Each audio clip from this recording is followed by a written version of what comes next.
Hi, this is Laura Workala from Sew Ingenious on YouTube, also Laura's Sewing School in Arlington, Massachusetts.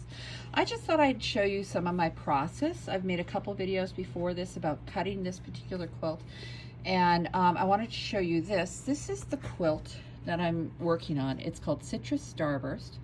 It is designed by Lori Q Allison, and you can buy it, the kit, from her at allaboutcolorquilting.com. She's wonderful. I love her kits. I love her sets of color. She focuses on Kaffe Fassett Collective fabrics, which once you love them, you never give them up. So anyway, so I wanted to talk about this because I've cut everything and I'm doing some piecing, and I thought it might help if you got a few tips about the piecing. These are hexagons with 6 different wedges of one color and 6 different triangles of another color. So you have 12 pieces going together. There is a hexagon in the middle that's cut from a separate fabric called Sunburst by Kaffe Fassett. You can see them in the center. So those are put on after you make these pieces and after you sew the quilt together. You can do it by hand or by machine. So anyway, so what I'm going to focus on today is making these, okay? So let's get going on it. What I did is that I paired my my pieces. That I'm going to put these 2 fabrics together, and I'm going to put these 2 fabrics together. I put a pin, I overlap them and put a pin here just to keep them organized. Then what I do is I take all of them and I put them in like this sewn pottery bowl. It's not a very good view, is it? Anyway, so I just throw them in there with them all pinned together, and I grab from there as I am making them. I do 2 at a time, okay? Then I wanted to have a box to put them in, and I discovered that they're about 12 inches across. So I had someone suggest I use a hat box. And so you see all of these are finished and ready to put on the wall when I finish the rest. And I'm using this hat box in order to keep them all flat and nice, and it's kind of fun because it's a pretty box. So in the past, when I've made 1-block wonder quilts, I've used like a cookie tin, but they are too small for that process. So I just thought I'd show you those 2 little things that I do. Now I like to do 2 wedges at a time, and I make sure that the fabrics are all different so I don't mix them up. You have a right hand triangle, a left hand triangle on each of them, okay? And there are 6 in each stack, okay? So the first thing I do is I pull the pins out of those, okay? And hopefully the light is okay. I don't know, sometimes this light, it helps me, but sometimes it's too bright. Maybe that'll help us both if it's just back a little bit. So what I'm going to do is I'm going to take and chain piece these. Chain piece, and of course saves you so much time. You can use, I call these tags. So I'm just going to put that there. Now here's the thing, you can use either a regular presser foot and put the needle a scant 1/4 inch from the side of the foot.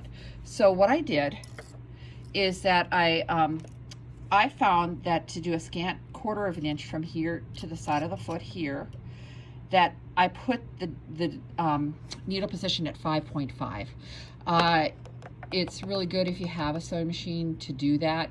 You want a scant 1/4 inch so that when you press it, it's taken up a 1/4 inch. You could also maybe use a foot like this, a 1/4 inch foot with a guide. I started out doing that, but I found that at the very end, these triangulars have kind of a skinny point. And at the very end, it was hard to see the edge of the fabric, and it might veer a little bit. So, and then I would end up switching to a regular foot anyway when I would do more than a pair of pieces together. So I just found it easier to use this and watch it along the side. And I'll point it out as I go why that's the case, okay? So you need to have thread. I just use, okay, now anyone who does quilting is gonna think I'm speaking blasphemy, but I use 100% polyester thread, okay? Okay, and this is still set for my, this is what's good about starting on a tag. This is still set for when I was sewing the halves together. So I'm gonna do it at 5.5. I said I had it there and I didn't. I do a slightly shorter stitch length, 2.2 millimeters, or 2, just because we're not doing any back stitching and quilting, as you know. So I'm gonna sew these into a bigger triangle, okay? And I'm just gonna do them 1 at a time and do these together, right sides together. And chain piece them, okay? So what I might do is I don't know, maybe I'll just do one set. Let's see. And I want to have the needle stop down. That way I can have it, lift that up, the presser foot. I have a knee lift, so if you're wondering how I'm doing that, I'm pushing the knee lift for the presser foot. I'm putting the edge of the fabric right at the edge of the foot, okay? And I'm going to go here and make sure that these ends are together. And then I'm going to go ahead and sew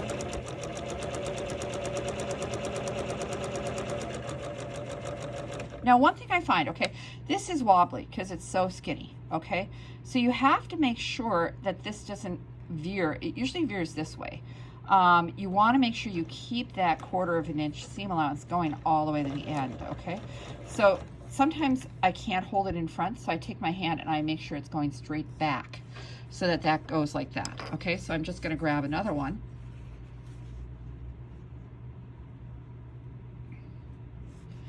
Like this, match that up. Okay. I usually make sure that the top edge here and this edge, you're going on the grain. So you could sew it this way, or you could sew it from this narrow end to the wider.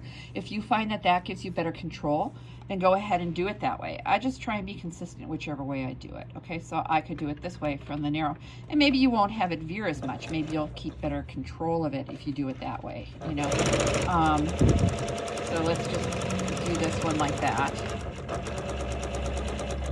Trying to keep those together. I just love this color. Oh, the colors are so fun in this quilt. I tell you, just this is therapy. This is like, you know, this is like just being able to look at these colorful, beautiful fabrics is enough to cheer up any day. Today it's kind of chilly and rainy, so it's nice to be inside doing this. Okay, so I'm going to make sure that goes straight, and I'm going to keep doing that. Okay, so what I'm going to tell you to do is that if you don't need to watch me do this, I would just fast forward till I get to the point of ironing, because I'm going to talk to you about how I go about ironing. Now here I'm going to match these ends till they're right on top of each other, pinch them and just tip them and give a little tug on that to keep it flat, because the thing is that the presser foot is pressing. The feed dogs underneath, the tracks underneath are grabbing, but they're only grabbing the one layer on the bottom. So you can get some slippage happening. So by holding them with a little tension, you know, you don't fight it, you still let it feed through, but by just giving a little tension to that, it makes them feed at the same time underneath there. So now once I've get a couple stitches in, I'm going to match up these bottom ones, pinch and just tip it. So and then when I can't pinch it up, I put my finger on and I pull it this way a little bit, okay? And I'm going to keep going like that. And of course there's no back stitching, all right? And finally the last one of these. 1, 2, 3. I do have 6, don't I? Good. The last set I did, I ended up having only 5, and I was like, why do I only have 5? But I had 6 of one, and then I realized that it had been a piece that was extra in another set. So I guess I hadn't counted so well. Okay, matching up those ends, pinch and tip. Okay, just to keep that taut, but I don't fight the speed of the machine. Okay, and I might not be a speed demon on this stuff because I want to be accurate. You know, I can sew as fast as anyone, but I don't want to have to take that out. And I have taken some out where they veered. I don't want that to happen. If they veer, you get kind of a little volcano happening in the center. So again, I'm going to put these together and do those. Okay, I'm just wondering, I might, you know what I'm going to do is, I don't think you need to see me alternating 2 of them. I think I'm just going to just do one so you can see what I'm doing here. All right, so I think the seam allowance is pretty sharp, not as sharp as I'd like, so I'm just going to go here and clip between these. All right,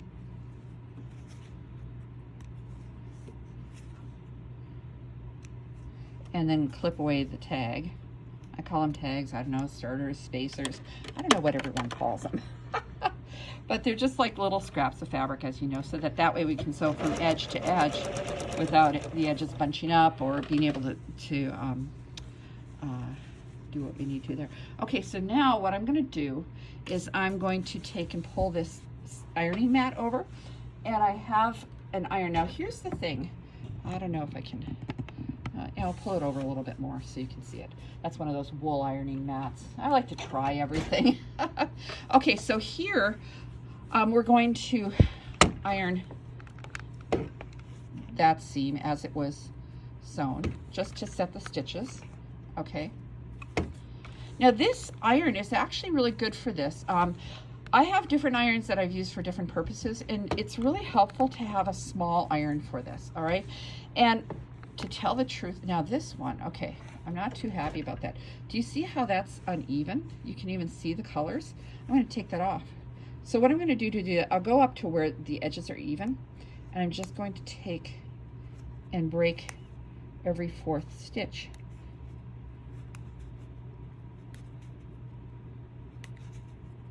Try not to poke yourself, I just hit myself. And lift it up from the other side, like that. Okay, yeah, because I wasn't happy with that. I want that to match up. I don't know if that was one I did upside down. So I'm gonna match that up. And maybe what I'll do is I'll just go onto here. So I think it's worth it to take the time to just fix those. You know, you try your darndest to do it accurately, and you don't always get it accurately. You don't have to backstitch. I just overlap the stitches with what was sewn before that I kept in there, and that can make a difference. When you have, say, a 16th inch difference, when you press a seam open, it can be an 1/8 inch difference because you doubled the difference. Okay, so that's set. All right, so now I'll bring this back to where you can see it. Hopefully you can see it okay. I know I'm filming this myself, so I'm doing the best I can to give you those. Okay, this iron right here is a Rowenta. It's a travel iron, but what's cool is you can put water in the handle here. There's an opening for the reservoir here. This is a little button you push. Oops. And there you get some steam, okay? So what I'm gonna do is I'm going to open this up on this pad. I'm gonna open that seam, and I'm gonna press these all open. When you have so many seams intersecting, it's a good idea to press it open. So I like to press that open. Then I like to just turn it over and press it flat from this side. So an advantage of this iron is that it's small, it's easy to manage, and we're going to have a lot of intersecting seams. Here, let me grab this. Here, see this? There are a lot of seams intersecting here. That's, could use a little press to remind it to stay open. But that's a lot of seams intersecting, so it's a really good idea. When the iron's coming in here, sometimes it's easy for it to catch on these other seams, especially a bigger iron. And I started out with a much larger iron, and it was just not working for me. So I highly recommend using something small. What's cool about this iron is that you can get it at Bed and Bath for, I don't know, $25, $26. And then if you use one of those 20% off coupons, which you always have, and you know they never expire. They say they expire, they don't expire. They'll take them. You can get it for like $23 or something. So it's really inexpensive, but it's a good iron. I've used it when I have kids classes because I feel comfortable with the elementary school kids using this small iron. So anyway, so I think it's a really good price, and it works quite well. And you have adjustable temperature on it, but also here's one other good thing that I love about it is that it doesn't turn itself off. It has no auto off, okay? Because I hate auto off irons. Most of you do, you know, because you go to use the iron and it's not hot when you need it, okay? So now I'm going to do, okay, what do I have? 3 more as I yak away. Okay, so I'm going to open. One thing that can help to open that seam with that hand is to kind of pull it like this, and then get your finger in there and open it up. Open it up ahead of the iron, okay? That will help you get a better fold. And I just make sure that that's flat. And here, we just have 2 more. Bear with me, please. And if you hear that bell ringing in the background, my dog has decided he wants something. I tell you, you know, you train them, and then they're really, You're their servants. Ring the bell. I want food. Ring the bell. I want some water. Ring the bell. I want to go out. Who knows? But anyway, he's almost 15, so he's pretty smart still. All right, so then this is the last one. Okay, now what I find is that I find it really efficient to do two, like I said, 2 sets of triangles at once, but I don't want to bore you with doing 2 sets. So now I've got 6 pairs. Okay, I need to sew this. You can't necessarily see it here, but I just took this and I basted them together because when you put it on the wall, it makes it easier. But later, I'll just pull the thread out. But you have 2 halves together. Well, 2 halves is 3 pairs. So what I found is if you just leave these in a pile and you start sewing pairs, you're gonna have to take 1 pair apart, okay? So what I'm gonna do is I'm going to take and put 2 together, 2 together, and put the other 2 aside so I don't accidentally take and sew them together and then have to take out the seam. Believe me, I've done it more than once too. That's kind of the sad thing, is that you make the mistake and then you make it again. Okay, all right, so let's see. So again, I'm still using the side of the foot. Let the press foot up, put that right on the edge. Now here's the thing, once I get a few stitches in, oh wait, the thread came out, darn. Huh, when did that happen? Ooh, I hope it didn't happen when it, okay. Let me put the needle up, pull it away, and I guess I'll just rethread from the tension up. Oh, here's a cool technique, okay? You ever have the thread come out of the take-up lever right here, okay? Well, they tell us to thread it from right to left. I learned this from talking to a sewing machine person. She said thread it from left to right. It's a little crisscross in the thread. It does not end up affecting the tension on the thread, but your thread won't come out of the take-up lever anymore, which is really awesome. Okay, thank you. All right, so I'm going to do this. So you see, it happens to the best of us. You know, we all have these things happen. So let's see if this needle threader actually works. I tend to thread the machine more just the old-fashioned non-needle threader way than doing it with a needle threader. Okay, so again, when I do stuff like this, I'm just going to go back here and stitch over it again. Okay, there we go. Needle down. Okay, so now I'm just going to put this in here. Get that lined up. Once I get a few stitches in, I'm going to stop because that'll hold my fabric for me. And I'm going to go to the very end and line this up. Line this up the way I need it to be, okay? And I'll go like that. There, maybe you can see better with that. So I line that up, pinch it. Now here's the thing, because this is on a bias, you can stretch it a lot. You don't want to do that. You just want to hold it firm, but do not pull on it like you might pull on a seam that's on the grain, okay? Now the biggest thing too is that you don't want this seam underneath to flip. There's an edge right here. You can maybe see the bevel of it with the light, and that edge right there can cause the seam to flip over. So I'm going to make sure your fingers are very sensitive that that doesn't happen. Okay. Now I'm to the point that I'm going to hold this like this. And just let that go straight. Now here's the thing.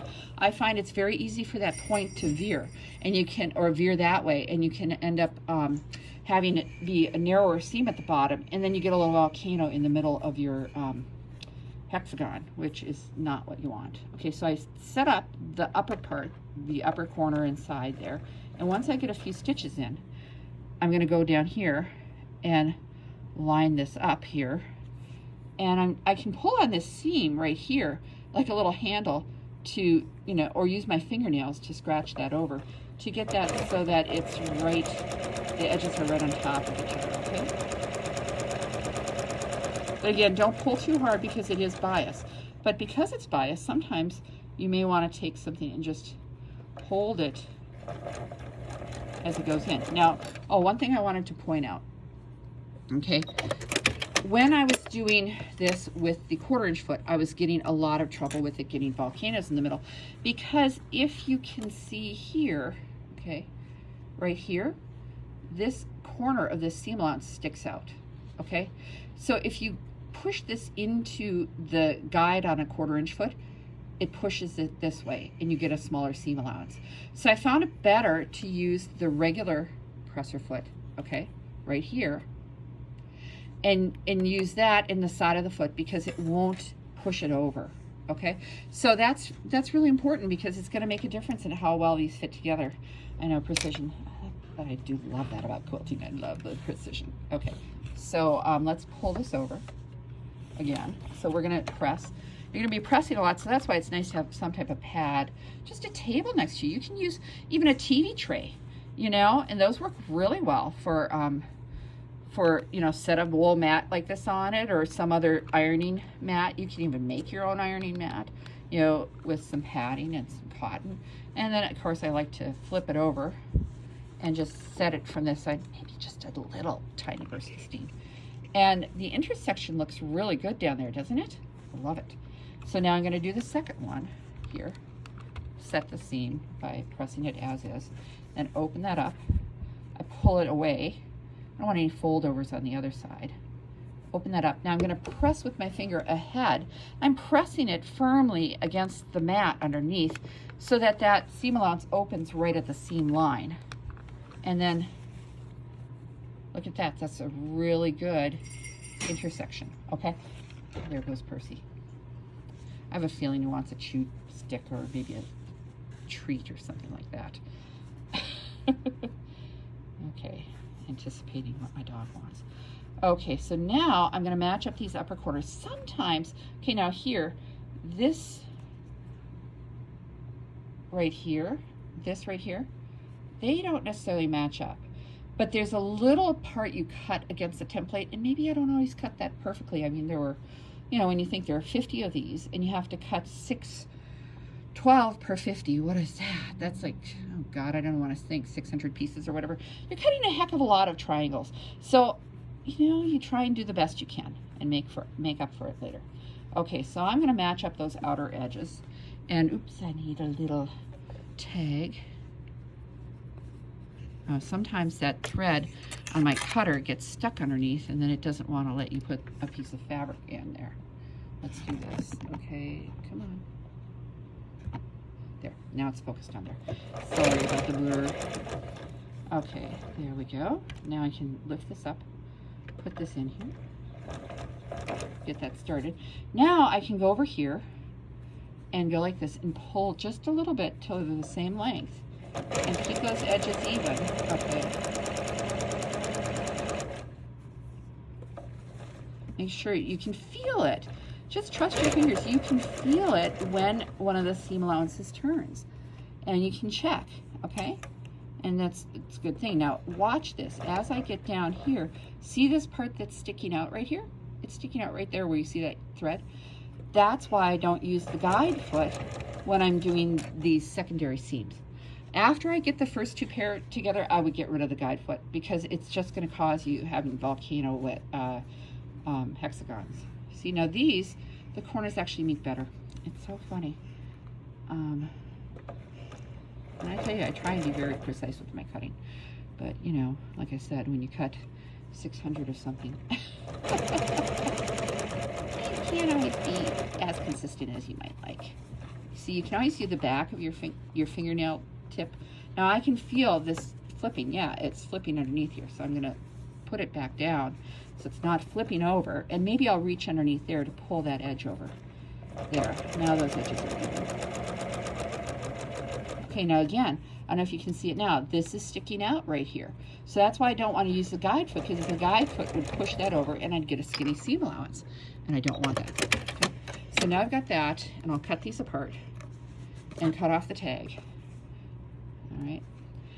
Now I'm going to show you a trick I do when you do a one block wonder quilt. Okay, let me get this over here so we can do the iron. I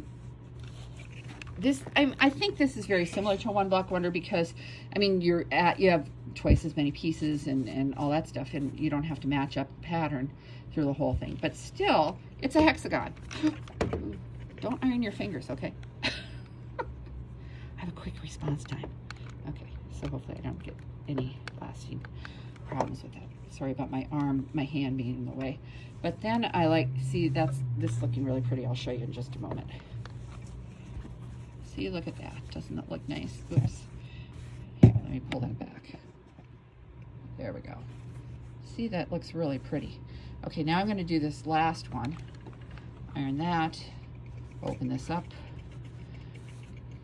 If I have a seam that's like twisted, like been pressed over the wrong way and sewn, I actually will take it out because I just don't want to have that problem in the future. Taking out, you know, if you can make peace with the seam ripper, that is just like key to sewing, because you're always going to have to rip sometime. Now this is a really nice, see how nice the intersection is right here? Really nice. And I love these flower centers kind of look like kiwi, but the colors are just so fun, aren't they? So now what I want to do is that I showed you I wanted to take and sew these, because I could put these, they suggest when you do one block wonder quilts and that type of stuff, just take these, pin them a little bit like this and put a pin in them like that. But they get all floppy and then they can fall off the wall, and what if the pin comes out and you lose half the hexagon or whatever? I don't want to deal with that. So I found when I've done 3 one block wonder quilts, so what I do is I take and I put the needle back in the center needle position, and then I'm going to make the seam length as long as possible. In my machine, that's a 5mm stitch, okay? So I'm going to overlap these. Do you see there are little points here, little cutoffs? I'm going to put them on top of each other so they match, okay? And I'm going to put that underneath the foot. And I'm not even going to do any back stitching or anything. This is pretty long stitch. Here's the thing, you can't, because it's a long stitch, it's like someone's running with a basketball. You know, it's really going to move fast. Don't put a lot of pressure here because it'll pull it faster than you expect it to, because they're long stitches. So what I like to do is actually sew slower than I would usually, because I don't want to distort the shape. And I'm going to stop just shy of the center because I'm just trying to hold these things together till I put them up on the wall. And then when I start sewing these, you sew them into columns, okay? That's the cool thing about when you sew hexagons. You don't sew full hexagons to each other because you'd have a lot of what they call Y seams. Instead, you end up sewing them. See here, here's a hexagon, and you have half here, half here. You sew it into a column and a column and a column and a column, okay? And so then you sew the columns together, those rows, and then you finally have your completed quilt. And then, of course, you put those hexes on. So I just wanted to give you a little view into how I sew together these triangles. Here's my next set. These are kind of fun when you sew these together, these two, you know, the little shark's tooth, which I've never used in a quilt before. I'm enjoying them, you know. So anyway, so like I said, I do a pair at a time, and it doesn't seem to take so long. I put them into my hat box when I'm done, and I've probably got 3/4 of the way finished. So I hope this was helpful. And you know, if you want to do this quilt, contact Lori Allison at All About Color Quilting. Look under her kits thing and check it out. It comes with templates to cut the triangles and also to cut the center hexagons, and I've got some videos about that. And so you know, hopefully those all help you in making this beautiful quilt. Thanks for watching.